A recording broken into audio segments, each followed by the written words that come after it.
Students, welcome back to the channel Molecule Mentor.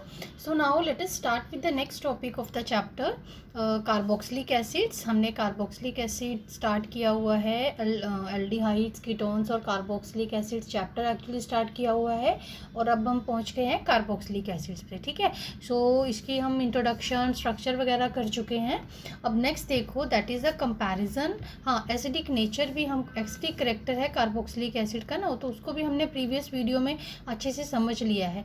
अब इसमें हम देखते हैं कि acidic character of carboxylic acid, यानी कि अब इस वीडियो में कार्बोक्सिलिक एसिड का कंपैरिजन जो है, हम 3-4 केसेस स्टडी करेंगे जिसमें कार्बोक्सिलिक एसिड का जो कंपैरिजन है वो हम करेंगे अल्कोहल्स के साथ, फिनोल्स के साथ, परऑक्सी एसिड्स के साथ. ठीक है, सो ये आपके अच्छे से आप ध्यान से सुनना वीडियो को. सो ये आपके रीजनिंग के क्वेश्चंस भी बनते हैं. ठीक है, सो पहला केस जो है वो देखते हैं, that is the carboxylic acids. ठीक है, they are stronger acids than alcohols, यानी कि हम कंपैरिजन कर रहे हैं कार्बोक्सिलिक एसिड्स का अल्कोहल्स के साथ. ठीक है, सो कार्बोक्सिलिक एसिड्स जो है they are stronger acids than alcohols.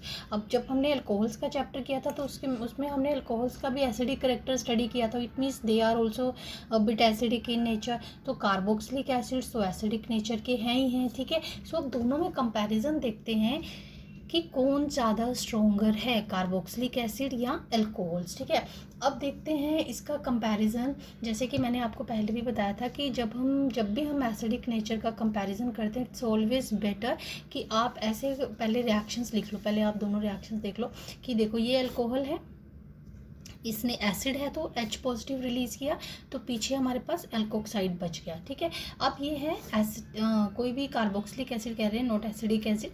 So carboxylic acid है. ठीक है, अब ये कार्बोक्सिलेट आयन है, तो कार्बोक्सिलेट आयन जब ये मान लीजिए, अब आप, मैं एक बार लिख देती हूँ, यहाँ मिस हो गया है, तो ये मान लीजिए कार्बोक्सिलिक एसिड है आपका. ठीक है, सो कार्बोक्सिलिक एसिड जो है वो H+ रिलीज़ करने के बाद क्या देगा, कार्बोक्सिलेट आयन. ठीक है, तो ये उसकी रेजोनेंस है. चलो अभी हम इसको स्टार्टिंग से देखते हैं. अब alkoxide which is formed when alcohol releases H+ ion. ठीक है, so this is the alkoxide ion. ठीक है, ये आपने देख लिया. अब एल्कोक्साइड आयन में ये जो अल्काइल ग्रुप है, कैसा भी, अभी तो यहाँ पे R लिया है, so that has +I effect. We know that alkyls जो हैं उनका हमेशा ही हमारे पास, या उनका कैसा इफेक्ट रहता है, +I इफेक्ट रहता है. ठीक है, सो इसमें कोई ऐसी रेजोनेंस सॉर्ट ऑफ नहीं है. इट मीन्स ऑलरेडी देखो ऑक्सीजन के ऊपर नेगेटिव चार्ज है. अब ऑक्सीजन के ऊपर नेगेटिव चार्ज है और ऊपर से इसके पास जो अल्काइल लगा है उसका भी +I इफेक्ट है. तो ये भी ये अल्काइल ग्रुप भी जो है वो ऑक्सीजन की तरफ पुश कर रहा है इलेक्ट्रॉन्स. तो इसके ऊपर तो ऑलरेडी नेगेटिव चार्ज है, इलेक्ट्रॉन H+ जाने के बाद इसके पास इलेक्ट्रॉन्स जो हैं. ठीक है, ये एक्स्ट्रा इलेक्ट्रॉन्स है. बाकी तो इसके पास जो अपने लोन पेयर्स हैं वो तो है ही हैं. एक्स्ट्रा यानी कि ये जो OH की बॉन्ड कि ये बॉन्ड पेयर ऑफ इलेक्ट्रॉन है रिलीज होने के बाद ये ऑक्सीजन के ऊपर रह गया, ये मैंने रिप्रेजेंट किया यहाँ पर बस. ठीक है, सो इसका मतलब ये ऑलरेडी है और ये उसको अपने इलेक्ट्रॉन्स और उसकी तरफ पुश कर रहा है. तो ओवरऑल जो है वो intensity of the negative charge on the oxygen that increases actually. And this is the thing, और ये हमेशा आप याद रखना, मोर is the intensity of the charge, laser will be the stability. Always कभी भी आप एक्सप्लेन करो या कोई भी रीजनिंग दो तो हमेशा आप ये याद रखना, थंब रूल है कि more is the intensity of the charge. ठीक है, always lesser is the stability and more is the dispersal. ठीक है, more is the dispersal of the charge. ठीक है, more will be the stability. So जितना ज़्यादा चार्ज जो है वो डिस्पर्स होता है, फैल जाता है, ऐसे आप सोच सकते हो. ठीक है, लेमन लैंग्वेज में ऐसे हम सेट कर सकते हैं कि more is the dispersal of the charge, कि जितना ज़्यादा चार्ज जो है वो डिस्ट्रीब्यूट हो जाता है, सो उतनी ही ज़्यादा स्टेबिलिटी बढ़ जाती है, क्योंकि इंटेंसिटी कम हो जाती है ना उसकी. ठीक है, सो अब इसमें देखें और इसका इसको देख लिया. अब देखो कार्बोक्सिलेट आयन, जो कि मैंने अभी आपको बताया कि कार्बोक्सिलिक एसिड जो है वो H+ रिलीज़ करने के बाद कार्बोक्सिलेट आयन देता है. अब कार्बोक्सिलेट आयन की देखो क्या ये चार्ज जो है ऑक्सीजन के ऊपर नेगेटिव है तो वो क्या एक ही ऑक्सीजन पे रहता है? नहीं, वो दोनों ऑक्सीजन के ऊपर डिस्ट्रीब्यूट होता है रेजोनेंस से। सो दिस 2 इलेक्ट्रॉन्स, यानी ये नेगेटिव चार्ज यहाँ आके बॉन्ड बनाएगा क्योंकि ये 2 इलेक्ट्रॉन्स को शो कर रहा है, और ये जो है पाई इलेक्ट्रॉन्स ये ऑक्सीजन की तरफ शिफ्ट कर जाएंगे। सो दूसरे स्ट्रक्चर में इस वाले ऑक्सीजन के ऊपर नेगेटिव चार्ज आ गया और यहाँ डबल बॉन्ड होगी, तो ये फिर उसके बाद क्या होगा, दोबारा से ये यहाँ पर और ये यहाँ पर, तो ये चलता रहेगा। It means the negative charge जो है that is dispersed on both the oxygen atoms which are already electronegative है और नेगेटिव चार्ज डिस्ट्रीब्यूट हो रहा है, तो स्टेबल, ये जो है आप कह सकते हो ये स्टेबलाइज्ड कंडीशन है कि रेजोनेंस, ये this carboxylate ion this is resonance stabilise, ठीक है। और ये तो और भी एक बहुत अच्छी कंडीशन है कि जो नेगेटिव चार्ज है वो इलेक्ट्रोनेगेटिव एटम्स के ऊपर ही डिस्ट्रीब्यूट हो रहा है, ठीक है। सो एक इसका ये भी प्लस पॉइंट हो गया, इसकी स्टेबिलिटी का, और रेजोनेंस तो है ही है, वो इसको उसकी स्टेबिलिटी को तो काउंट कर ही रहा है। तो अब देखें आपने आंसर लिखना कैसे है, ठीक है। अब देखो, alkoxide anion from the alcohol does not show resonance, वो अब आपको समझ में आ गया है, and it is not stabilised, ठीक है। रेजोनेंस स्टेबलाइज्ड बिल्कुल नहीं है वो। And the alkyl group has positive I effect which further increases the electron density on the oxygen atom, ये मैंने आपको बता दिया यहाँ पर, ठीक है। and further destabilizes the alkoxide ion, ठीक है। so यहाँ पर आप नोट कर लो, more is the intensity of the charge, ठीक है। यहाँ तो नेगेटिव चार्ज है, ये नेगेटिव पॉजिटिव दोनों के लिए है, ठीक है। more is the intensity of the charge, lesser is the stability, ठीक है। तो इसी फंडा के ऊपर हमें काम करना है स्टेबिलिटी को एक्सप्लेन करने के लिए। हमेशा ऐसे आप पहले देखा करो कैसा ग्रुप लगा है, क्या वो इंटेंसिटी को बढ़ा रहा है, कम कर रहा है, तो कभी भी रीजनिंग आपकी जो गलत नहीं होगी, ठीक है। आप देखो ये हो गया, तो ये चीज़ जो है वो एक्सप्लेन करती है कि why, so question can be why carboxylic acids they are the stronger acids than alcohols, ठीक है। तो नेक्स्ट केस देखते हैं, किसके साथ कंपैरिजन करते हैं अभी हम, कार्बोक्सिलिक एसिड्स का फिनोल के साथ, ठीक है। अब कार्बोक्सिलिक एसिड्स एंड फिनोल्स क्या देखें। अब देखो, अगर जब हमने फिनोल्स अकेले उसको पढ़ा था तो phenol they are also acidic in nature, अब जब कार्बोक्सिलिक एसिड पढ़ रहे हैं तो they are also acidic in nature, तो दोनों को कंपेयर करते हैं। So this can be the question of the reasoning again. So carboxylic acids they are stronger acids than phenol, देखें भाई कैसे है ये stronger acid, carboxylic acid phenol से कैसे स्ट्रोंगर हो गया ये देखना पड़ेगा। So this can be explain by considering again and again we will do this only कि H+ रिलीज करने के बाद पहले कौन सा एनायन बचता है वो तो ज़रूर ही लिखना है आपको। सो कार्बोक्सिलेट आयन हो गया और यहाँ पर आपका ये हो गया फिनोक्साइड आयन, ठीक है।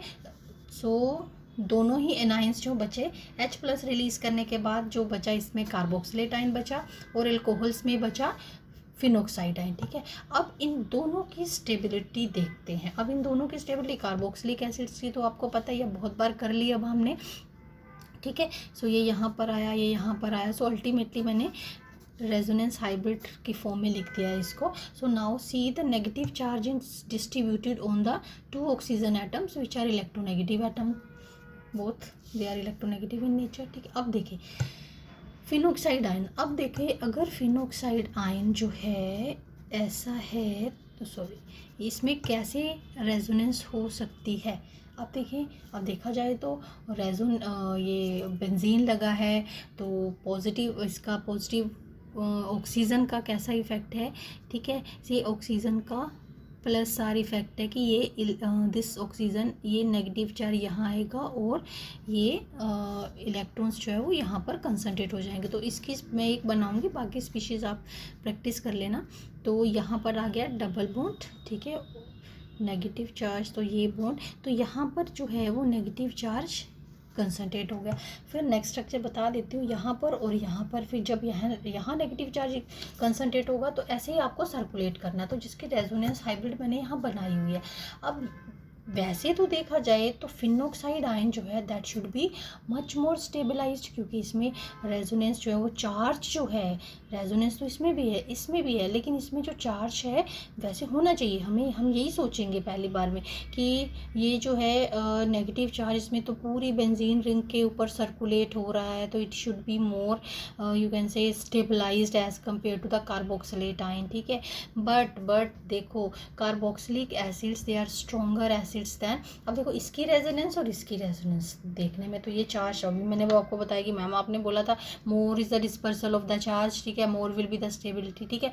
अब लेकिन हमने एक पॉइंट उसमें और भी सोचना है और भी ऐड करना है कि जो चार्ज डिस्ट्रीब्यूट हो रहा है कैसा चार्ज है और कैसे एटम्स के ऊपर डिस्ट्रीब्यूट हो रहा है। अब देखो कार्बोक्सिलेट आयन पे नेगेटिव चार्ज जो है वो नो डाउट कि इसमें दो ही एटम्स के ऊपर डिस्ट्रीब्यूट हो रहा है, लेकिन वो दोनों ही क्या हैं, इलेक्ट्रोनेगेटिव नेचर के हैं। लेकिन इसमें देखो कितने एटम्स के ऊपर सर्कुलेट हो रहा है, ये सारी की सारी बेंजीन रिंग के ऊपर सर्कुलेट हो रहा है। ऑक्सीजन के ऊपर एक बार आ रहा है, फिर उसके बाद एक कार्बन फिर कहाँ पर आएगा, यहाँ आएगा, फिर यहाँ आएगा, फिर यहाँ आएगा, सो इन कार्बन्स पे आएगा। तो अब आपका रीज़न ये होना चाहिए कि इन दिस फिनोक्साइड आयन जो नेगेटिव चार्ज है that is distributed on more electronegative atom which is oxygen atom and less electronegative atom which is carbon atom, ठीक है। इस पे कार्बन एटम है ना यहाँ पर, ठीक है। So this is less electronegative in nature. तो जो नेगेटिव चार्ज है that is now distributed on more electronegative oxygen atom and less electronegative carbon atom, whereas in carboxylate ion the negative charge is distributed on both the oxygen atoms. So and this is much more stabilized condition, favorable condition आप ये कह सकते हो। So this is much more favorable condition during the resonance, ठीक है, where the negative charge gets distributed over the atoms which are electronegative in nature, ठीक है। इसमें भी है बट इसमें कार्बन्स इन्वॉल्व हैं, एक ही बार ऑक्सीजन के ऊपर ये जो नेगेटिव आ रहा है चार्ज एक ही ऑक्सीजन पे आ रहा है, बट बाकी का जो बाकी बार जितना भी वो डिस्ट्रीब्यूट हो रहा है वो कार्बन के ऊपर नेगेटिव चार्ज आ रहा है, ठीक है। सो इसको आपने लिखना कैसे है समझ आ गया ना आपको। अब देखो लिखना कैसे है वो भी एक बार आप यहाँ से नोट कर लेना, एक बार मैं बता भी देती हूँ। So this can be explained by considering the resonating structures of carboxylate and phenoxide. आप अपनी लैंग्वेज में लिख सकते हो अगर आपको समझ में आ गया है, ठीक है। So do make the structures. So ऐसे ही बिल्कुल थ्योरेटिकली एक्सप्लेन मत करिए, आप स्ट्रक्चर्स बनाइए, उनको एक्सप्लेन करिए। So it will be you can से the very good explanation of your answer, ठीक है। हमेशा स्ट्रक्चर्स बनाकर ही आप एक्सप्लेन करिए। सो इन कार्बोक्सिलेट आयन देखो वही लिखा है जो भी मैंने आपको समझाया है। The negative charge is equally distributed over two electronegative oxygen atoms, while in phenoxide ion it is present only on one oxygen atom and on carbon atom which are less electronegative in nature, ठीक है। So carboxylate, that's why the carboxylate ion is much more stabilized than phenoxide। and अब जब anion stabilized है, अब हम anion के ऊपर stress क्यों दे रहे हैं कि जितना ज़्यादा anion stabilized होगा क्योंकि और उतनी ही जल्दी वो H+ रिलीज करेगा, और जितनी जल्दी H+ रिलीज करेगा उतना ही स्ट्रोंगर एसिड होगा, because everything want to gain stability. तो वो सोचता है कि चलिए H+ जाएगा तो हम फटाफट से एनायन बना करके हम ज़्यादा स्टेबलाइज हो जाएंगे, ठीक है। तो इसीलिए हम एनायन की सेंस में एनायंस को रिलीज़ करने के बाद हम एनायंस की स्टेबिलिटी को कंपेयर करते हैं, ठीक है। सो अभी हमने कार्बोक्सिलिक एसिड पहला केस हमने किया कार्बोक्सिलिक एसिड्स और अल्कोहल्स का, दूसरा हमने कंपेयर किया कार्बोक्सिलिक एसिड्स और फिनोल्स को। अब हम कंपेयर करते हैं कार्बोक्सिलिक एसिड्स एंड परऑक्सी एसिड्स, ठीक है। अब क्या होते हैं परऑक्सी एसिड्स, अब ये एक बार मैं परऑक्सी एसिड का यहाँ पर वैसे ही स्ट्रक्चर बना देती हूँ, ठीक है। ये हो गया आपका नोट, ये तो आपका एनहाइड्रेट बन गया, यहाँ पर आएगा परऑक्साइड लिंकेज, परऑक्साइड लिंकेज, ठीक है। ये परऑक्साइड लिंकेज हो गया और ये हो गया आपका H, तो ये हो गया परऑक्सी एसिड, ठीक है, परऑक्सी एसिड। अब ये परऑक्सी एसिड देखो ये वाला, ठीक है, परऑक्सी एसिड। अब ये ऑक्सीजन एक एक्स्ट्रा आ गया ना, परऑक्साइड्स क्या होते हैं परऑक्साइड्स, ठीक है। सो ये हो गया आपका जैसे O2 H2O2, ये क्या है, पर ऑक्साइड, ठीक है। अब पर ऑक्साइड है तो H2O2 ये पर ऑक्साइड, तो इसमें क्या है, पर ऑक्सी लिंकेज है। सो तो एक बार मैं पर ऑक्साइड आपको यहाँ पर लिख के बता देती हूँ कि पर ऑक्साइड आयन क्या होता है। दिस इज O2 नेगेटिव, ठीक है। सो दिस इज पर ऑक्साइड आयन, तो O ऑक्सीजन 2 नेगेटिव, ये होता है हमारे पास सिंपल ऑक्साइड आयन, ठीक है। एंड दिस इज पर ऑक्साइड आयन, फाइन। सो ये मैंने बता दिया। अब अपने टॉपिक पे आते हैं। So carboxylic acids they are stronger acids than peroxy acids. अब फिर से वैसे ही करना है, कॉन्जुगेट बेस जो है, या और यू कैन से कि पहले हम इसको H को रिलीज़ करेंगे तो हमारे पास पर ऑक्साइड एनाइन बच जाएगा, ठीक है। अब आपको इसका भी एनाइन बना लेना, जैसे कि मैंने यहाँ लिख दिया। अब आप खुद से इसको ट्राई कर सकते हो, दोनों एनाइंस बनाने हैं आपको। कार्बोक्सिलेट की तो आपको रेजोनेंस अभी पता ही है, ठीक है। सो इसमें देखो, अब देखो इसका जो नेगेटिव चार्ज है that is on 1 oxygen atom. तो अगर ये यहाँ आएगा तो ये गैप हो गया ना। अगर ये डबल बॉन्ड यहाँ होती तब तो कॉन्जुगेशन यू कैन से पॉसिबल था, इसका कॉन्जुगेशन होता ना। अब मान लीजिए ये दो बॉन्ड्स को जंप नहीं करेगा कि यहाँ आया और यहाँ तो कुछ भी नहीं है और ये यहाँ आ जाए, ऐसा पॉसिबल नहीं होगा। सो आप ये चार्ज जो है वो यहीं आएगा, यहाँ नहीं आएगा कि मैम आप बोलो कि मैम ऐसे यहाँ आ जाए और ये यहाँ हो जाए, तो ऐसा पॉसिबल नहीं है। ये चार्ज जो है वो यहाँ अगर आ भी गया तो दूसरा कोई ऐसा इलेक्ट्रॉन या वैसी बॉन्ड डबल बॉन्ड नहीं है यहाँ पर कि वो सर्कुलेट होकर के यहाँ कंसंट्रेट हो जाए कार्बन के ऊपर, ठीक है। तो इसमें रेजोनेंस जो है वो पॉसिबल नहीं है। तो बट इसमें रेजोनेंस सिंपल है। अब तो आपको क्लियर होगा कि यहाँ तो रेजोनेंस पॉसिबल नहीं है, लेकिन इसमें आपके कार्बोक्सिलेट आयन में पॉसिबल है। So very simple. So it means peroxy anion you can say that is not stabilized due to resonance but carboxylate ion that is stabilized due to resonance, ठीक है। सो ये हो गया आपका comparison carboxylic acids और पर oxy acids का। So the पर oxy ion that is much more basic, यानी कि अब एनायन ले ले तो इसी के ऊपर कंसनट्रेटेड है तो इसकी ये बेसिक नेचर ज़्यादा होगी, ठीक है, टू अट्रैक्ट द H+, क्योंकि इंटेंसिटी चार्ज की ज़्यादा है, इसमें चार्ज जो है वो डिस्ट्रीब्यूट नहीं हो रहा है, ठीक है। So that's why it is much more that anion is you can say not stabilised. और दूसरी सेंस में आप जैसे लिखा है यहाँ पर, तो दूसरी सेंस में आप बोल सकते हो this is much more basic, ठीक है। So an peroxy acid is less acidic than the carboxylic acid, ठीक है। अब नेक्स्ट केस देखते हैं, that is formic acid and benzoic acid का कंपैरिजन। अब ये हमारे पास हो गया फॉर्मिक एसिड और ये बेंजोइक एसिड। अब आपको पता ही है बेंजोइक एसिड का फॉर्मूला क्या है, बेंजीन रिंग के ऊपर हमारे पास COOH, ठीक है, कार्बोक्सिल ग्रुप जो है वो लगा है। This is benzoic acid. So formic acid is a stronger acid than benzoic acid. ये भी देखते हैं कैसे अभी, क्योंकि बेंजोइक एसिड में तो जो बेंजोएट आयन हमारे पास आयन बनेगा वो भी स्टेबलाइज्ड होगा रेजोनेंस से। तो देखते हैं कैसे है ये।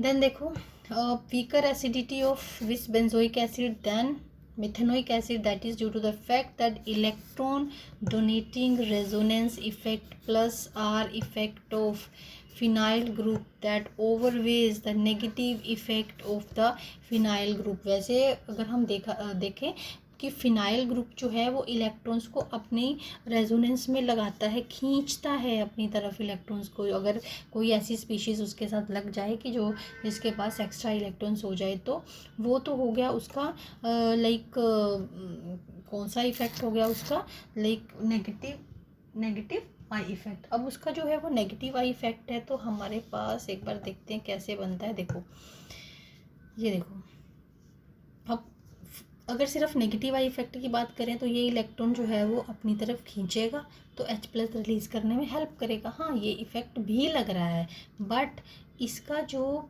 +R इफ़ेक्ट है बेंजीन का, कैसे लग रहा है कि ऑक्सीजन तो इलेक्ट्रोनेगेटिव है, पहले ये अपनी तरफ इलेक्ट्रॉन खींच लेगा। इसने अपनी तरफ ले लिए इलेक्ट्रॉन, ये बहुत बार किया हमने एल्डिहाइड्स में भी, ठीक है। अब इसके ऊपर प्लस चार्ज आ गया। अब क्या होगा कि ये इलेक्ट्रॉन अपने या ये बॉन्ड जो है वो यहाँ शिफ्ट हो जाएगी, ठीक है। ये बॉन्ड यहाँ शिफ्ट हो गई। अब क्या किया बेंजीन ने, अपने इलेक्ट्रॉन्स उसको देने लग गया कार्बोक्सिल ग्रुप को। तो क्या H+ का रिलीज़ ईजी होगा? नहीं रिलीज जो है वो इजी नहीं होगा। ये इस OH बॉन्ड पे टेंशन क्रिएट होनी चाहिए कि ऑक्सीजन से कोई खींचे और ये इस बॉन्ड से खींचे, दैट्स इट।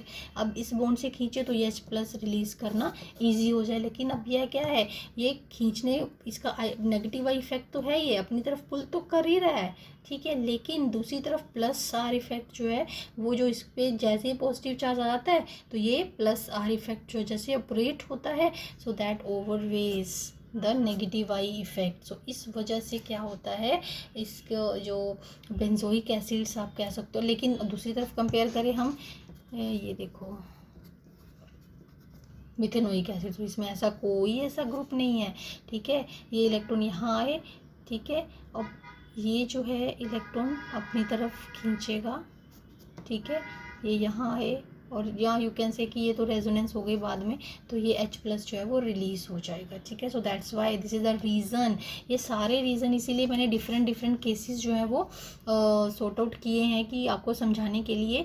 सो ये सारे रीजनिंग के क्वेश्चंस है, इसको आप अच्छे से करना, ठीक है। So you will be able to give reasons. So कभी कभी हमारे पास क्वेश्चन आता है like number of carboxylic acids they are given and you have to compare, you have to arrange them according to their acidic strength, so it will be very helpful in that also, ठीक है, solving such type of questions also. So that's all for this video.